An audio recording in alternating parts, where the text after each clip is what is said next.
Aquí comienza In Loco, con Chelo Ayala y Diego Villanueva, por Ecomedios, el lugar indicado.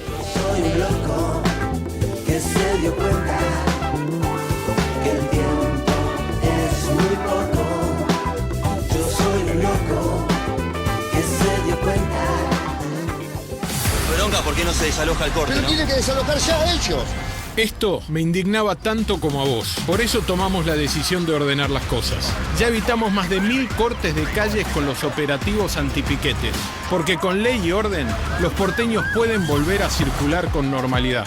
buenosaires.gov.ar/orden y seguridad. Legislatura porteña. Entérate de todo lo que estamos haciendo. Ingresá a legislatura.gov.ar para saber más. Nos une la ciudad. Cada aeropuerto tiene su código y cada pasajero también. Y todos tienen algo en común. Disfrutan acá. Hacemos de cada aeropuerto tu aeropuerto. Aeropuertos Argentina.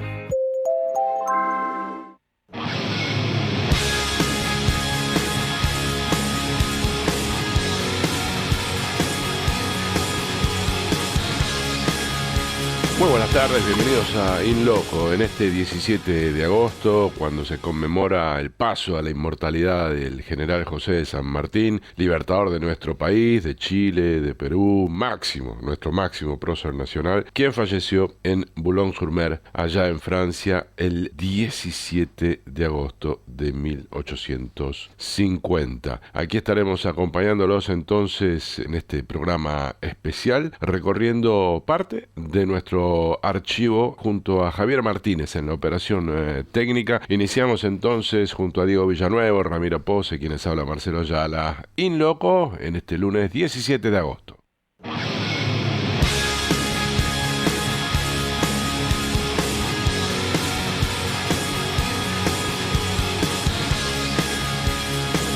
Salió editado un libro necesario, Editorial Planeta publicó Ilia, mi padre, está escrito por Leandro Hipólito Ilia, así que vamos a agradecerle a don Leandro que nos haya atendido aquí en In Loco. ¿Qué tal? Buen día, ¿cómo le va? Bueno, buen día, gracias gracias por la comunicación. Faltaba más, aquí estamos con Diego Villanueva, quien le habla a Chelo Ayala. Bueno, Diego, me dijo, ¿sí? Y ahí en el libro está especificado que usted, cuando era muy joven, podía estar en un lugar de privilegio escuchando lo que eran las reuniones del que en ese momento era el presidente Ilia, y está como testigo privilegiado de lo que después fueron eventos históricos, ¿no? Como las leyes de hidrocarburos, la cuestión con los laboratorios, los planteos que se hacían en aquella época militares, y todo esto lo ha volcado en este volumen, como yo digo, necesario, ¿no? Bueno, le agradezco y espero que la gente lo comprenda, lo entienda y trate de poner en relieve lo que se hizo en ese momento histórico del país, ¿no? Es el presidente Ilia, uno de los que duró poquitito, fue derrocado en un golpe militar, pero que en su breve paso y en el ejemplo de su vida perdura en la memoria de los argentinos y argentinas. Sí, yo creo que sí, ya está en la historia, y a mí me lo hacen saber distintos sectores o amigos que tengo de diversas ideologías, y todo el mundo coincide, ¿no? En muchas cosas. Lo que pasa es que muchas otras cosas no se saben, ¿no? Entonces yo con el fin de que se sepa, que la sociedad, que nuestros compatriotas sepan lo que se hizo, cómo se hizo y para qué se hizo, tengan fehacientemente una documentación real, concreta, de las decisiones que se tomaron en función de preservar las reservas del país, ¿no? Y también tener una política internacional totalmente amplia con todos los países del mundo, ¿no? Leandro, ¿cómo le va? Diego soy. Sí. Usted decía cosas que no se saben, que están en el libro. Le pido una o dos. Bueno, una por ejemplo, que fue muy importante y trascendente para el país, es la resolución 2065 de Naciones Unidas, que obligó, está en el libro, todo lo que yo voy a contarles a ustedes, todo está en el libro, pero me destaco la resolución 2065, que se arribó a través de un trabajo, porque mi padre siempre decía que en política se puede hacer muchas cosas menos improvisar. Con 7 u 8 meses antes de la resolución 2065, mi padre habló con el primer ministro de India, que era el hombre que manejaba los no alineados en Naciones Unidas, toda la gente de no alineada, el Pandit Nehru, ¿no? Sí. A raíz de esa comunicación, el Pandit mandó representantes de África y de la India también, no muchos, a Argentina, que se hizo una reunión en Altagracia. Y ahí se decidió que los países es decir, que luchaban contra el colonialismo, fundamentalmente, no sé, los países africanos, países hindúes, países como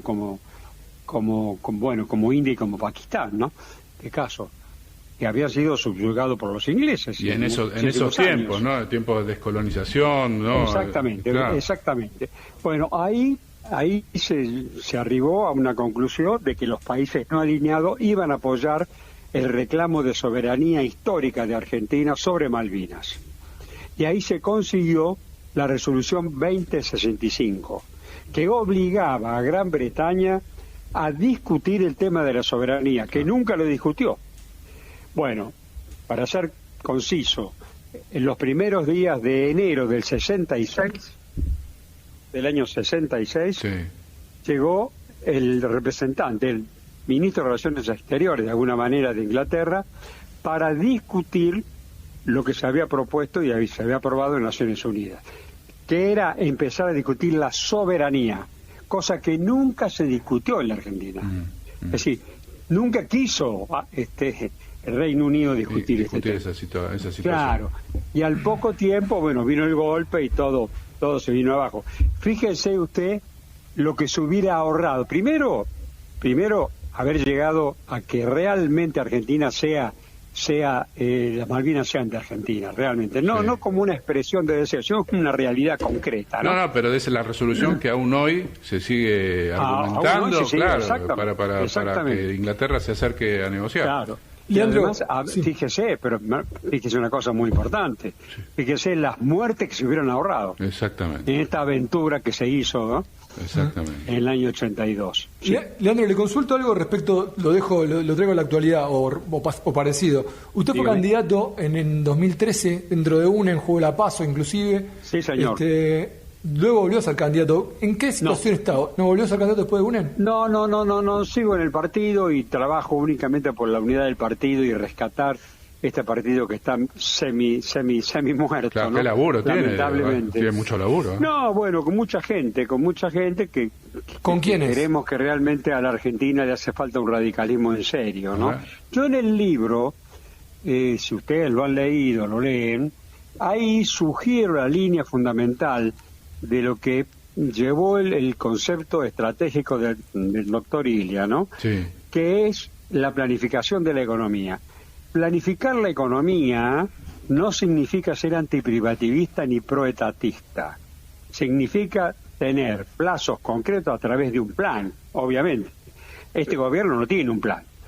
Un plan concreto, mediano, corto y largo plazo, para que los sectores del país tengan, tengan por lo menos los senderos fundamentales marcados, con variables, por supuesto, con flexibilidad, pero marcado. Así, los actores económicos tienen que saber a qué atenerse. Claro. Después el trabajo, los empresarios, los profesionales y todo lo que constituimos la sociedad.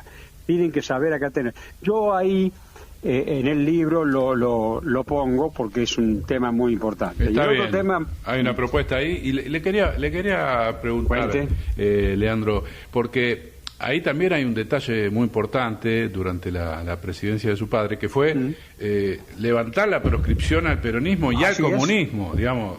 Son Totalmente. detalles políticos muy importantes de un gobierno que venía, digamos, se le decía que era un gobierno medio rengo, ¿no? Porque la No, representatividad- esto yo creo que Sí. el peronismo tiene una deuda histórica con mi padre, porque le hizo la vida imposible con los planes de lucha en concomitancia con los militares y algunos empresarios, como la sociedad rural, etcétera, y realmente les levantó la proscripción del peronismo.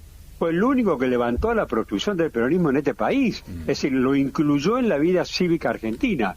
Esto no lo reconocen los peronistas. Y yo tengo muchos amigos peronistas, y he hablado, y hablo con ellos, y ellos, cuando uno les explica, ellos entienden esto y dicen, no, tenés razón, y realmente no ha asumido el peronismo esa obligación moral que tendría que tener, no con don Arturo, sino con el país, ¿no? Sí, sí.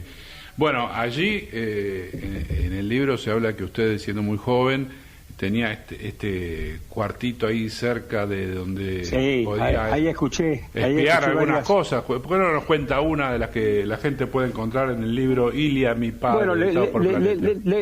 Bueno, le cuento uno, le cuento dos. Una, dele. Bueno, una. Un día, el embajador de Estados Unidos le pide una audiencia para el señor Rockefeller a mi padre. Ajá. Y era un día viernes.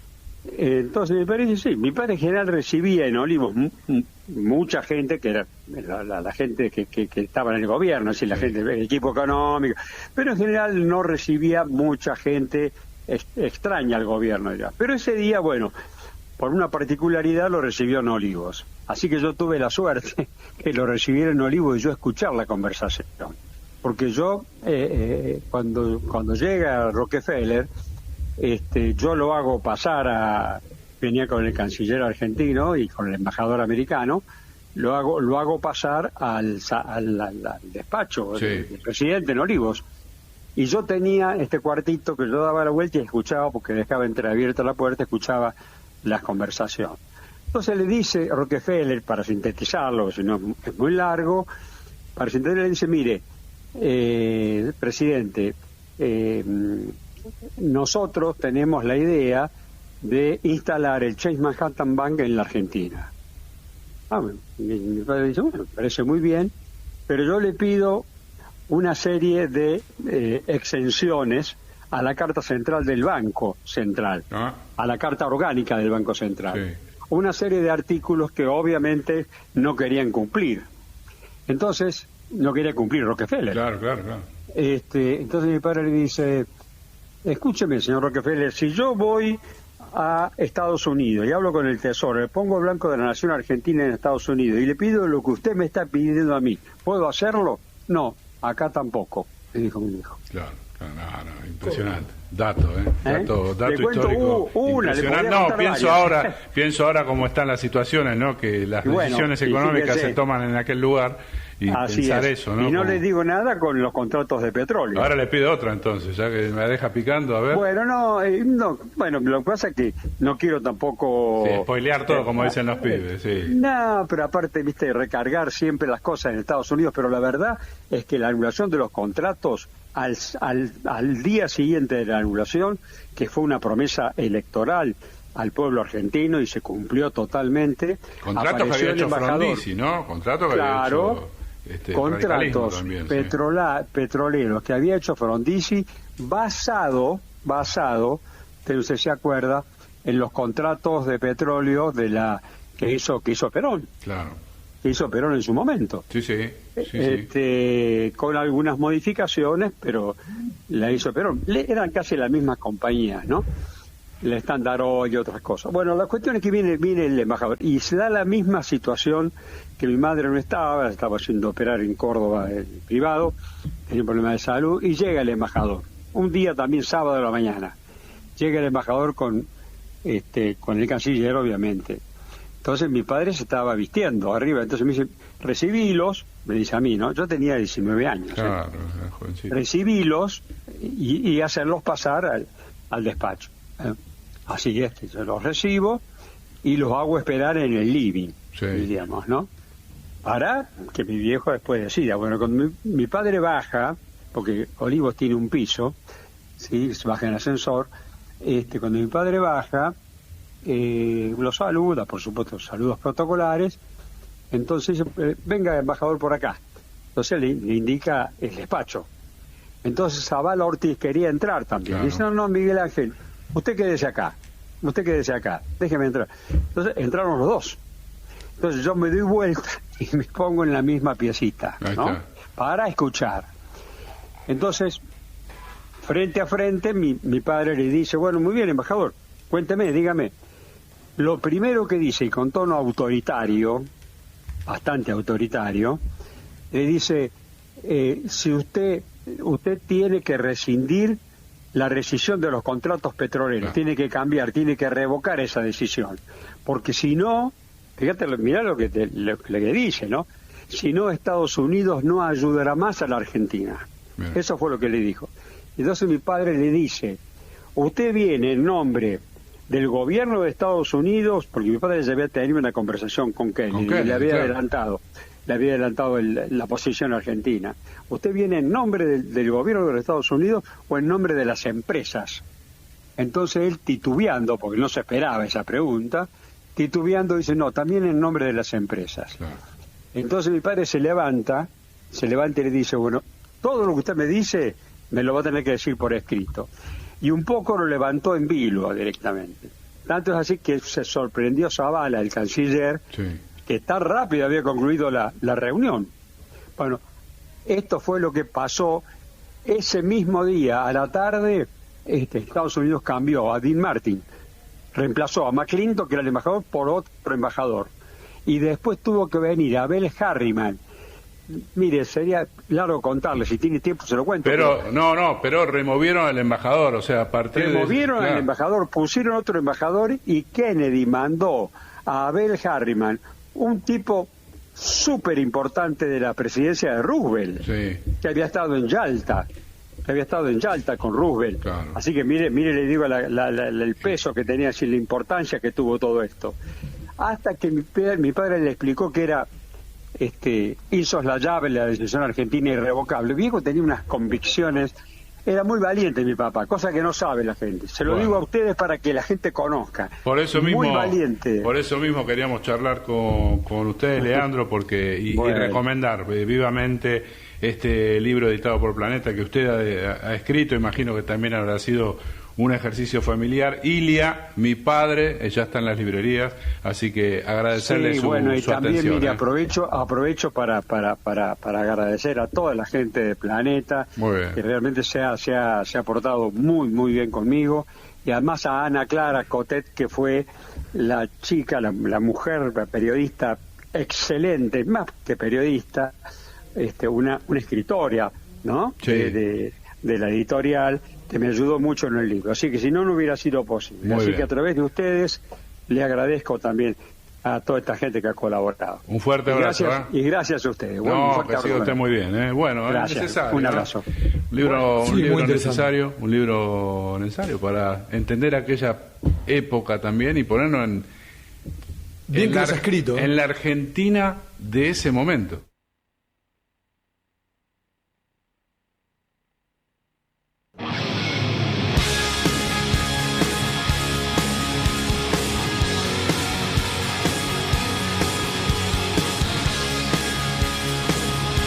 Vamos a hablar también de eso con Jerónimo Guerrero Iraola, es abogado, magíster en Derechos Humanos, doctor en Ciencias de la Educación, autor de un libro que es Tecnologías de la Impunidad, que recomendamos vivamente, y abogado del CECIM La Plata, el Centro de Excombatientes de La Plata, que en lo que tiene que ver con la ley llamada así, Ley de Inviolabilidad de la Propiedad Privada, este fue mismo Milei Sturzenegger, que tiene que ver con la expoliación de territorio argentino a manos de extranjeros, es importante dar el dato. Jerónimo, acá te saludamos Diego, Ramiro y Chelo, ¿cómo estás? ¿Cómo andan? ¿Todo bien? Bien, gracias por atendernos. Imagino que esta es una semana donde hay mucha tela que cortar, sobre todo con esta ley, donde el CECIM jugó una carta fundamental, ¿no? Que fue poner el amparo al decreto del presidente Milei, que mantuvo funcionando la ley que todavía está funcionando, digamos, de cuestión de territorio, ¿no? Así es, si hay ley de tierra en la República Argentina es porque hay hoy una declaración de inconstitucionalidad del artículo 7. 54 del DNU 7023 y posteriormente una medida cautelar que lo que hace es mantener la vigencia de la norma. Una norma que es central para la defensa de un recurso estratégico y que, bueno, justamente te hace a todo lo que venías comentando en relación a este cambio de era. Ahí el jueves uno lo dice así, hasta parece liviano, ¿no? Pero es enorme el cambio y el jueves puede suceder lo que humildemente uno considera una tragedia a nivel territorial en la Argentina. Así es, se trata en senadores, obviamente si prosperan senadores, que esperamos que no, estamos haciendo un trabajo, hemos formado junto a compañeros y compañeras de todo el país la Coalición Federal en Defensa de la Tierra, estamos generando instancias, digamos, de intervención sobre los senadores de las distintas provincias que componen nuestro país, pero de pasar por el Senado luego deberá ser tratado en diputados, pero quedaríamos en la antesala de, como vos bien decías, una tragedia en términos soberanos. La tierra es un recurso escaso, es un recurso finito, es un recurso estratégico, es un recurso que merece. Se cayó la línea. Jerónimo, no te estamos escuchando ahora, ¿eh? Vamos a ver si lo volvemos a llamar, pero de eso se trata, ¿no? Dio ahí 3-4 definiciones: estratégico, soberano, finito, datos que tienen que ver con parte de lo que conforma un Estado-Nación, ¿no? Territorio, ley, datos. Sí, y los distintos modelos de negocio, ¿no? Que se están discutiendo en torno a los recursos, los magnates tecnológicos que necesitan recursos, el lugar de Argentina en ese entramado. Ahí lo tenemos a Jerónimo de nuevo. Te pregunta Diego, Jerónimo. ¿Cómo te va, Jerónimo? Consulta. ¿Cómo va? Bien. ¿Cuántos países hay que tengan una legislación similar a la que se quiera aprobar el jueves? No, a ver, los países adquieren determinadas políticas públicas en relación al manejo de sus recursos estratégicos. En el marco, a ver, vamos a historizar un poco. La ley de tierras en Argentina se aprobó en el año 2011 y nos comentaba una persona que estuvo en el proceso de redacción y en el trabajo sobre la ley, que obedeció a una necesidad que encontró el entonces presidente Néstor Kirchner luego de una ronda comercial. ¿Ya? Si bien se aprueba durante la presidencia de Cristina, esto es una iniciativa de Néstor, porque en una ronda comercial le preguntaban sin parar cómo era el procedimiento para adquirir tierras en Argentina, y él advirtió que estábamos en presencia de un fenómeno que empezaba a tener cierto volumen, cierta trascendencia, y a partir de eso se instituyó, digamos, un mecanismo, una norma, que lo que hace es limitar la posibilidad de enajenación de venta de tierra extranjera a personas físicas y o jurídicas de otros estados. Sí, pero en otros países sucede algo, digamos, lo que me interesa es la comparación, la comparativa con ponerle Estados Unidos, si querés, o algún país europeo para ir a la cuestión de primer mundo. Hay formas, pero hay limitaciones muy concretas. En Estados Unidos hay formas de adquirir territorio, no extensas cantidades como... A ver, acá el problema son los límites, porque muchas veces se dice que esto contraría el principio constitucional por el cual hay que garantizar los mismos derechos a toda persona que quiera habitar el suelo argentino.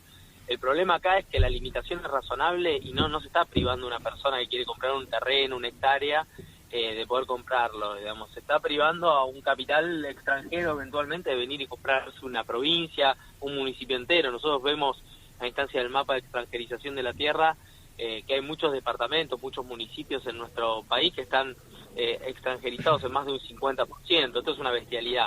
Entonces, en otros países hay limitaciones para el desembarco de movimientos de capitales extranjeros. En los países nórdicos o, por ejemplo, en Países Bajos, si uno quiere montar una empresa o irse a vivir, te piden contar con un respaldo o un depósito en los bancos nacionales de Países Bajos para poder desembarcar, digamos. Entonces, acá el problema tiene que ver con que en Argentina se está poniendo un cartel de remante de venta de la patria, y sí, lo que uno observa o tendería a decir es que solamente se constatan este tipo de falta de regulación en los estados que históricamente han sido objeto de prácticas coloniales, ¿no? Hay ahora en África todo un movimiento independentista y de colonial que está justamente digamos, denunciando cómo este tipo de prácticas han implicado que África absorba todo el impacto social, ambiental y económico de la expoliación. Bueno, por eso vos preguntabas qué otros estados, y son aquellos estados en donde hay una huella muy concreta del colonialismo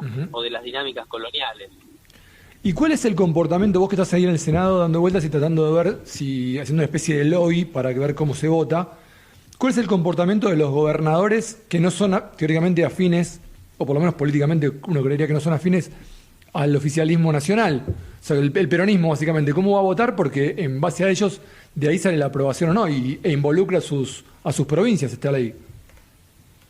Bueno, hay muchas provincias que han establecido mecanismos locales, que están presentando proyectos de ley locales frente a la inminencia de la desregulación. Hay algunos gobernadores que han respondido con mucha vehemencia y hay otros que son colaboracionistas de la entrega, digamos. La dinámica del federalismo tiene sus cosas, tiene sus puntos fuertes, pero también sus complicaciones a la hora de pensar este tipo de dinámicas de proyección nacional, ¿no?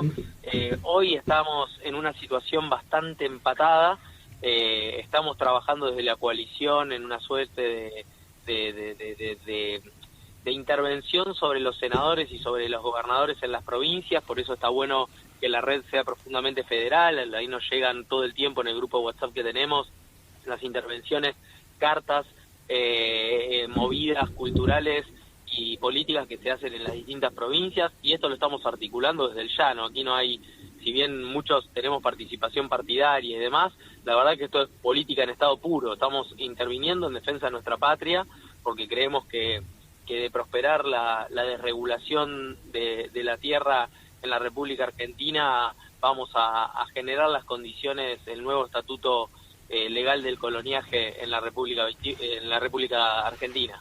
Jerónimo, ¿cómo estás? Ramiro Pozo te saluda. Te quería consultar, ¿Cómo estás, Ramiro? Bien, todo bien. Para ponerlo en prácticas concretas, ¿cuáles son los negocios que ustedes visualizan o saben o han diagnosticado que están por detrás de la iniciativa de esta ley, ¿no? Bueno, para responder esa pregunta hay que entender el momento en el que estamos. Hoy el Chelo decía al principio de la entrevista que estamos en un cambio de era. Yo así lo creo que estamos viviendo la cuarta revolución industrial. Creo que los negocios del dataísmo y todo lo que es infraestructura relacionada con la inteligencia artificial e Internet requieren de un soporte material muy grande, y lo primero es desnudar esta materialidad que tiene lo que pareciera ser algo inmanente, ¿no? Nos hablan de nubes, de servidores, y pareciera que pasa en algún lugar no físico, y la verdad que este partido se juega sustancialmente desde el aspecto de las cadenas de suministro. O sea, bajo esa premisa hay que entender que Argentina tiene absolutamente todo lo que al mundo le va a faltar en los próximos 20 o 30 años, y quien se haga del control sobre las cadenas de suministro va a tener enormes ventajas comparativas y competitivas para enfrentar este siglo. ¿De qué hablamos cuando hablamos de que Argentina tiene todo? Hablamos de agua dulce, hablamos de la posibilidad de contar con generación de energía. Argentina tiene hidrocarburos, Argentina tiene la posibilidad o tenía la posibilidad de generar energía hidroeléctrica, porque sabemos que están enajenando y vendiendo también las represas hidroeléctricas a través de concesiones que son dudosas.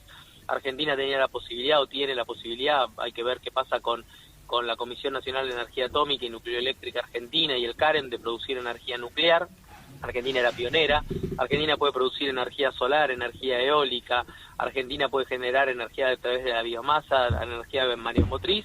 Y Argentina tiene, además de la posibilidad de producir energía y de contar con agua dulce, con reservas de agua dulce, tiene minerales críticos. Tiene oro, cobre, silicio, cobalto, litio. Entonces, bajo esa premisa, tierras raras, Argentina tiene todo lo que el mundo va a necesitar. A eso hay que sumarle que Argentina es tierra de paz, no tenemos grandes conflictos sociales, civiles, étnicos, no tenemos guerras internas o batallas internas, somos un territorio que ha logrado consolidar la paz, no sin sufrimiento, no sin sangre derramada, pero hoy en Argentina prima la paz como gran elemento, y Argentina no tiene grandes catástrofes climáticas. Si a ese combo le sumamos las potencialidades que Argentina tiene en términos científico-tecnológicas, que son muchas y muy vastas, Argentina es un territorio que tiene todas las condiciones para generar el desarrollo. Obviamente, todas estas cuestiones yo te puntualizo, se plasman en nuestro territorio, digamos, los glaciares, en los cursos de agua interiores, en los espejos de agua, en los yacimientos minerales. Entonces, ¿cuáles son los negocios? Y la tierra tiene dos aspectos de negocio. Por un lado, la tierra en el siglo XXI es un commodity. ¿Por qué es un commodity? Porque sabemos que va a haber altísima demanda de territorio y que es un recurso finito. Y sabemos que cuando, tanto que le gusta la escuela austríaca al presidente, esto es elemental, ¿no? Cuando sube la demanda y la oferta se retrae, lo que hace es subir el precio. Si yo hoy adquiero una hectárea argentina a $10.000, que es el valor más o menos estándar de la tierra en la Argentina, yo sé, en 20 o 30 años esa tierra a quintuplicar, sextuplicar, o vaya a saber a qué factor exponencial puede estar, digamos, sometida, porque va a ser un recurso que efectivamente va a faltar. Pero por otro lado, en la tierra argentina se ubican todas estas cuestiones que estamos diciendo que son estratégicas. Entonces, una tierra que además de ser meramente un solar, un territorio, un espacio como delimitado por un par de alambres, sabemos que en su interior alberga y aloja muchísimo valor adicional. Bueno, ahí está, datos que tenemos que tener, que tenemos que llevar y que tenemos que ver el próximo jueves cómo van a responder los senadores de acuerdo a qué, ¿no? A qué cosa responderán de acuerdo. Ahí sentimos que se cortó la comunicación, le agradecemos igual a Jerónimo Guerrero Iraola su participación y recomendamos vivamente su libro Tecnologías de Impunidad, que tiene que ver, entre otras cosas, con la dictadura militar, pero cómo se plantan los sistemas de comunicación en la época de la electrónica, ¿no? Hablando de este tipo de situaciones de inteligencia artificial. Y lo hemos hablado, Diego, varias veces acá de cómo funciona este modo de comunicar a través de las sensaciones, no de la información, sino de lo que te hago sentir y a partir de la ira o de la alegría encontrar una respuesta, ¿no?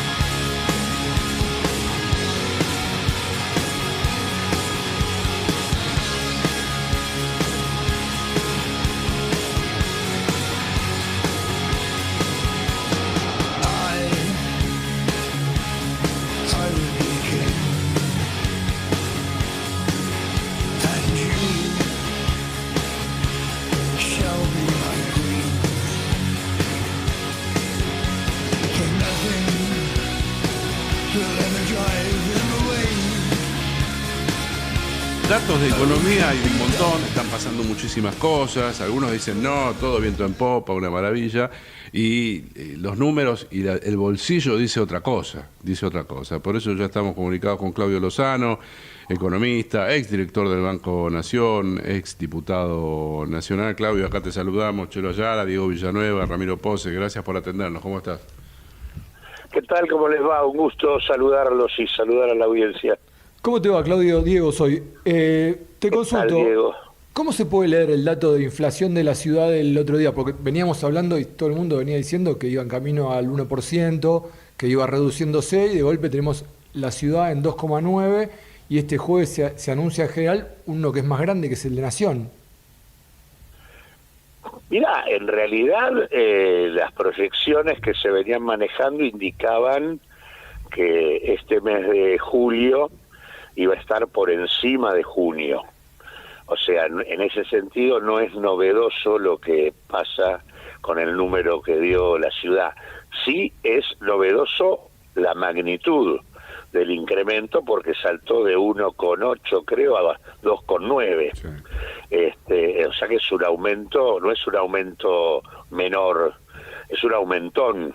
Se creía que iba a haber obviamente una tendencia hacia arriba porque era una situación estacional, julio es un mes de vacaciones, consecuentemente ahí en general lo que aparece en el rubro recreación y demás, y en el tema esparcimiento es paquetes turísticos y demás, lleva para arriba un poco el índice, pero lo que muestra el indicador de la ciudad es que aumentó no solamente eso, aumentó todos los servicios, con lo cual todo lo que tiene que ver con lo que tiene que ver electricidad, gas, agua, transporte, todo eso se fue bien para arriba, con lo cual, bueno, y encima además, siempre cuando uno hace, en el índice aparece lo que sería la inflación núcleo, es decir, aquella que se sigue porque está de alguna manera ajena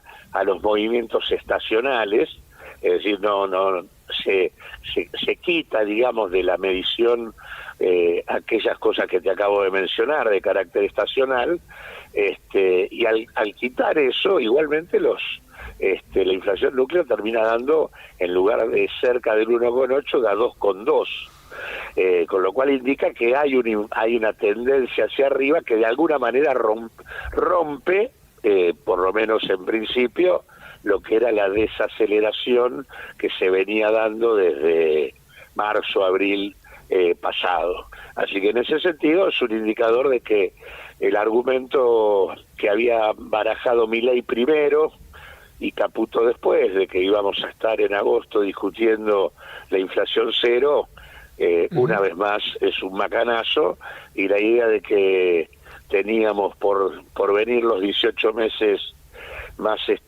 mejores de la economía argentina, por supuesto también ya ahora el propio Caputo se está bajando de esas tonterías que suelen decir como para tratar de calmar una situación que socialmente es insoportable, y acá quien me presentaba hablaba de los bolsillos, y sí, pero lo que pasa es que hay varios bolsillos en una economía. Están los bolsillos de los de a pie, los que trabajan, o que pretenden trabajar, y ahí tenés las 30.000 empresas prácticamente cerradas en 2 años, los cerca de 330.000 puestos de trabajo formales que se han perdido, en donde la única categoría laboral que ha crecido en la Argentina de este tiempo es el monotributo, con lo cual estamos hablando del modelo changa como el único modelo que funciona en el esquema laboral de la Argentina, y eso implica una caída brutal de los ingresos en general,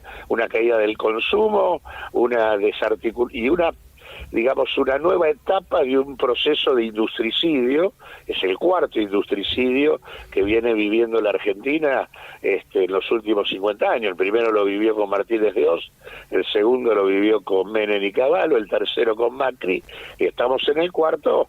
Y mientras tanto lo que sí tenés es algunas áreas que se están llenando de guita, que tienen que ver fundamentalmente con minería, petróleo, agronegocio, finanzas, que son las que de alguna manera funcionan y que hacen que un conjunto muy reducido de corporaciones, que son las que sostienen el gobierno de Milei, que son las que se nuclean localmente en lo que se llama Asociación Empresaria Argentina, AEA, y que junto con el capital financiero internacional y los grandes milmillonarios del mundo están ponen a la Argentina como un laboratorio de una experiencia realmente nefasta en términos sociales. A algunos le va muy bien y a otros nos está yendo, a la gran mayoría, muy mal, digamos. Esto es un esquema para no más del 5% de la población de nuestro país. Claudio, ahí el gobierno se aferra a que la recaudación tributaria del mes pasado subió, cambió una tendencia.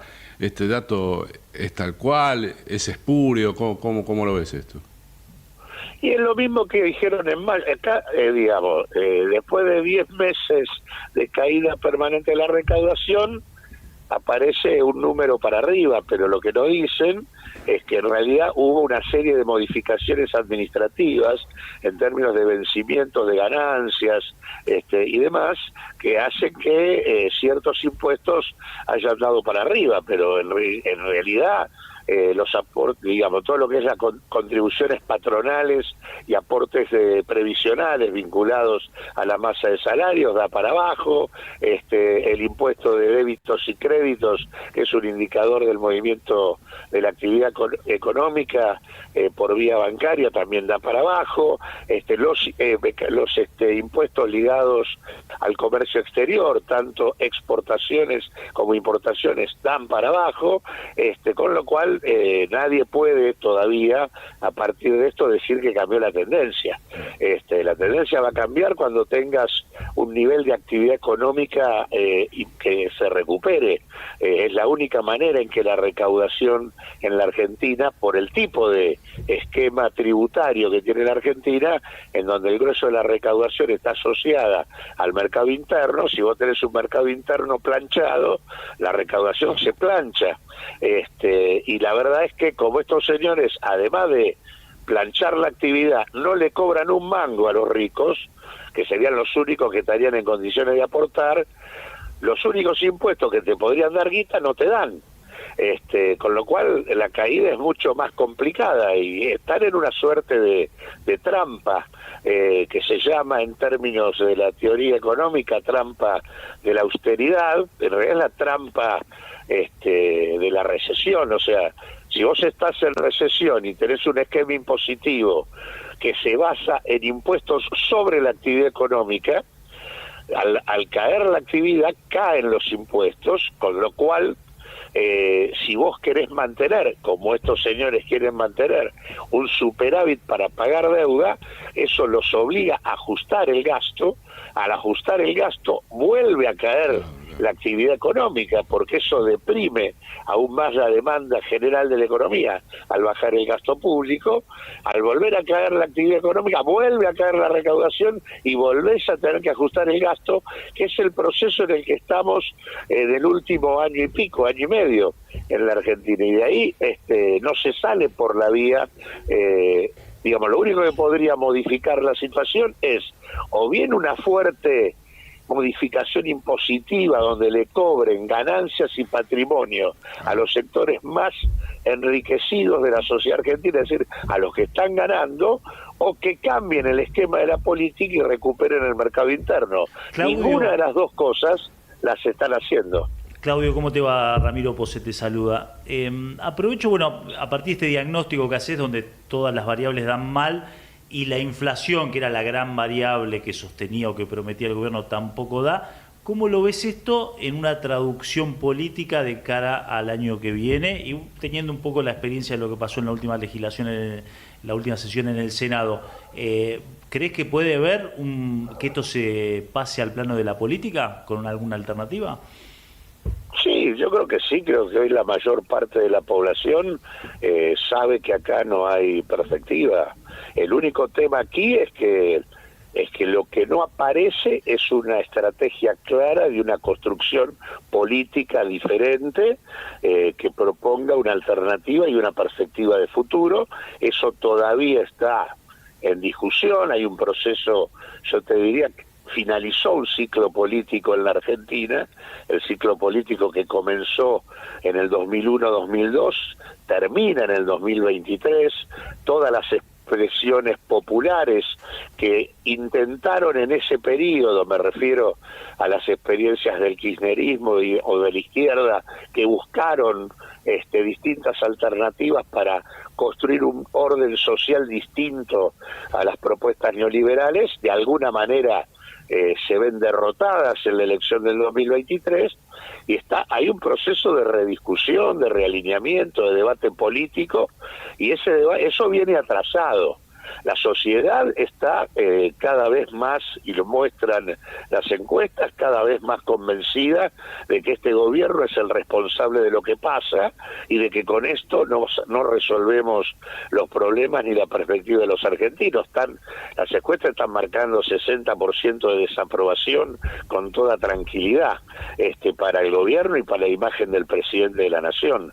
Ahora, el hecho de que no esté instalada una perspectiva y el hecho de que el actor que en general articuló todo en términos frentistas, que es el Partido Justicialista, aparezca fuertemente fragmentado, porque por un lado tenés una cantidad de gobernadores del peronismo que de peronistas parecen no tener nada y que están bancando las posiciones de Milei. Me refiero con esto a Córdoba, a Catamarca, a Salta, a Santiago del Estero, digamos, sectores que supuestamente eran socios y que han acompañado las políticas mileístas hasta acá. Y por otro lado tenés el espacio de lo que se entiende como kirchnerismo en una discusión poco entendible y francamente contraproducente y que no lleva a ningún lado, en la confrontación entre el espacio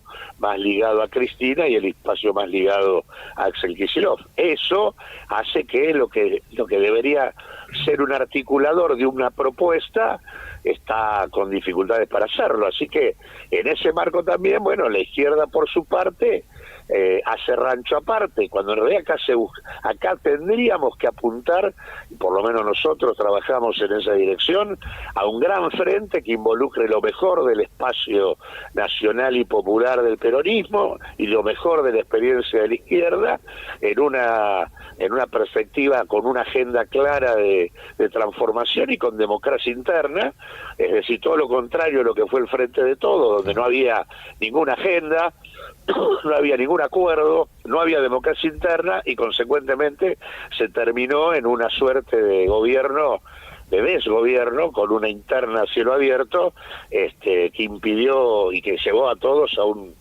una situación de fracaso, donde se terminó con las manos atadas al acuerdo con el fondo, porque la verdad que lo que viene acá como perspectiva para algo diferente, en el marco de un gobierno como el que está haciendo transformaciones y reformas estructurales donde pretende dejarle todo atado al gobierno que viene, acá hacen reformas que pretenden que no vuelvan para atrás.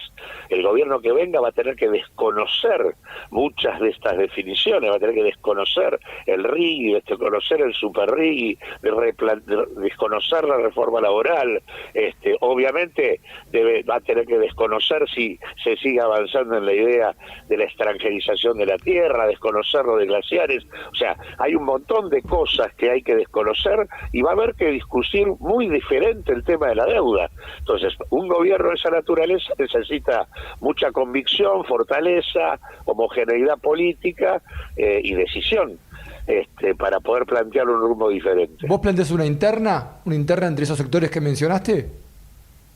Tiene que haber nosotros creemos que deberían mantenerse las PASO y que ese frente con una agenda de acuerdos centrales sobre el tema de la deuda, sobre el tema de la recomposición de los ingresos, sobre el tema de un nuevo modelo productivo, digo, con democracia interna para que ese frente pueda dirimir sus diferencias y establecer cuáles son las representaciones. Eso sería lo lógico, un gran frente con definiciones claras y democracia interna para confrontar con esto.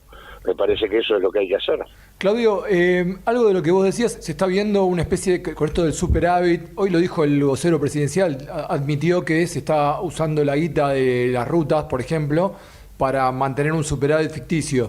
En ese contexto, un gobierno que no sea de este signo y que tenga que asumir en el 27, ¿cómo hace, teniendo en cuenta la poca paciencia, la mecha corta que tiene la sociedad para impuestos, el tema de la reforma del central? Porque evidentemente si eso sale no se podría imprimir, por ejemplo.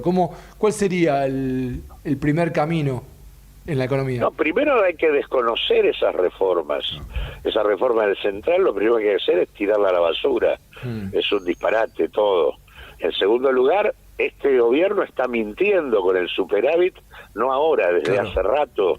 En realidad sostienen el superávit poniendo deuda abajo de la alfombra y escondiéndola, porque en realidad lo que tienen es una acumulación creciente de deuda, de intereses que no se pagan y se patean para adelante. Vos tenés en el curso del primer semestre un total de superávit que no llega a los 2 billones de pesos con B larga, pero en realidad tenés una deuda impaga de intereses que está cerca de los 20 billones con B larga, con lo cual el superávit es una mentira completa sostenida en endeudamiento, y por eso es que vos vas a tener que desconocer la reforma del central como las otras reformas que te digo, y vas a tener que replantear la discusión de la deuda para bajar parte de los pagos de deuda que pesan sobre el gasto, y vas a tener que poner en marcha una reforma impositiva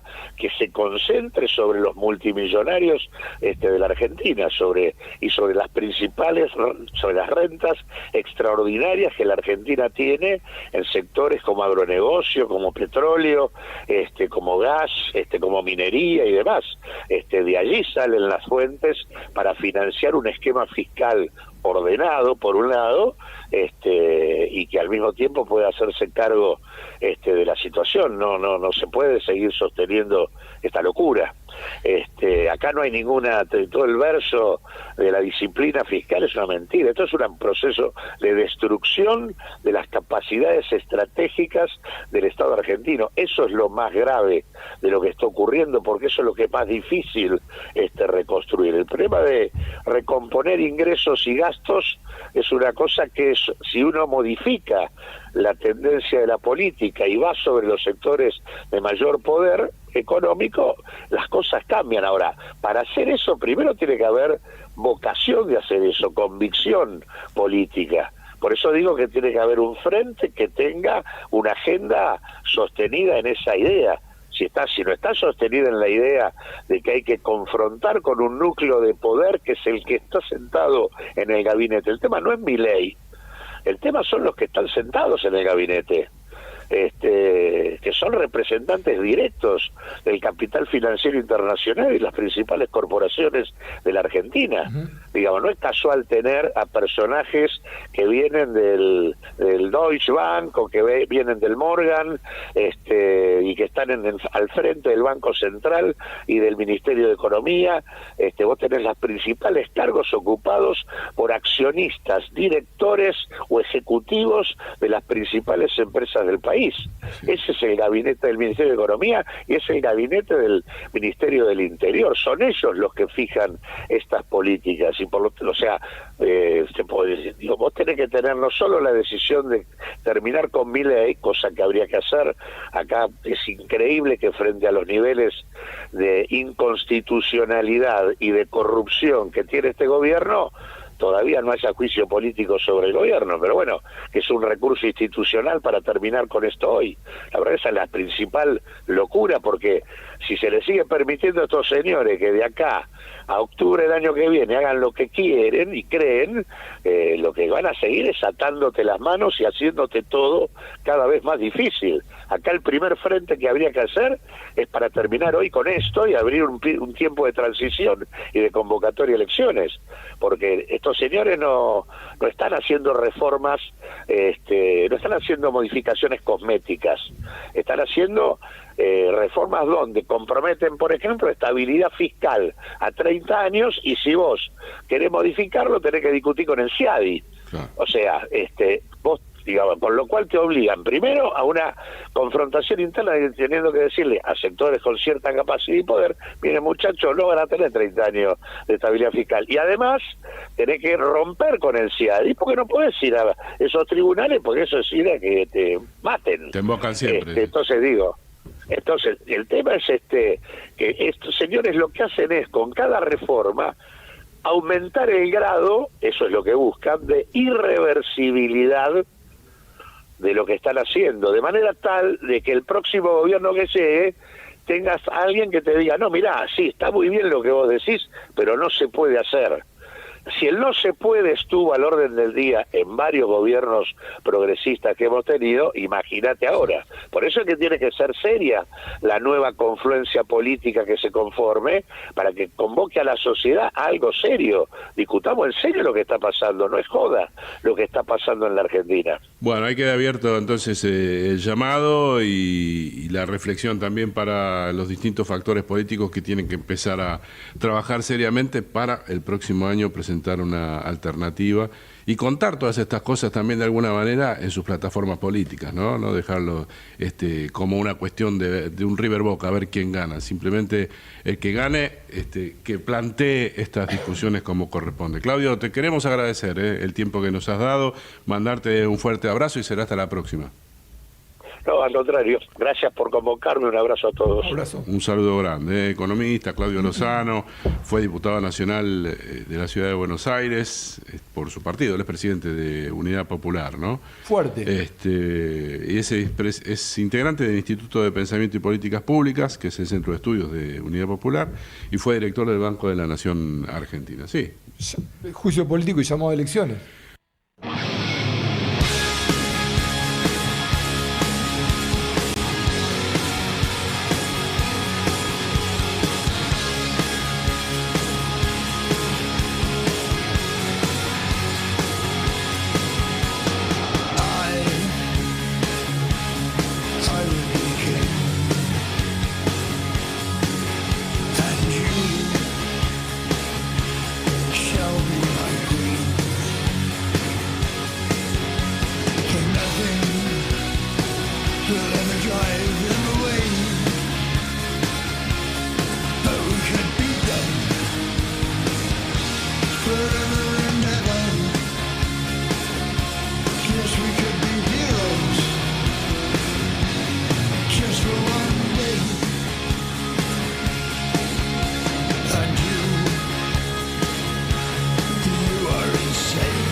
Muy bien, hasta aquí llegamos con la edición especial de este 17 de agosto de In Loco por Ecomedios AM 1220. Javier Martínez en la operación técnica. Quédense en la continuidad de la programación de Ecomedios, que ya llega Pienso, después hablo, el programa conducido por Luis Tarulo aquí en AM 1220. El saludo cordial, buena semana. Javier Martínez, abrazo grande, y a toda la audiencia de Ecomedios. Chau. Bronca, ¿por qué no se desaloja el corte? Pero tienen que desalojar ya ellos. Esto me indignaba tanto como a vos. Por eso tomamos la decisión de ordenar las cosas. Ya evitamos más de 1000 cortes de calles con los operativos antipiquetes. Porque con ley y orden, los porteños pueden volver a circular con normalidad. buenosaires.gov.ar/orden y seguridad. Legislatura porteña. Entérate de todo lo que estamos haciendo. Ingresá a legislatura.gov.ar para saber más. Nos une la ciudad. Cada aeropuerto tiene su código y cada pasajero también. Y todos tienen algo en común. Disfrutan acá. Hacemos de cada aeropuerto tu aeropuerto. Aeropuertos Argentina.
Desde Buenos Aires, transmite LRI 224, AM 1220, Ecomedios.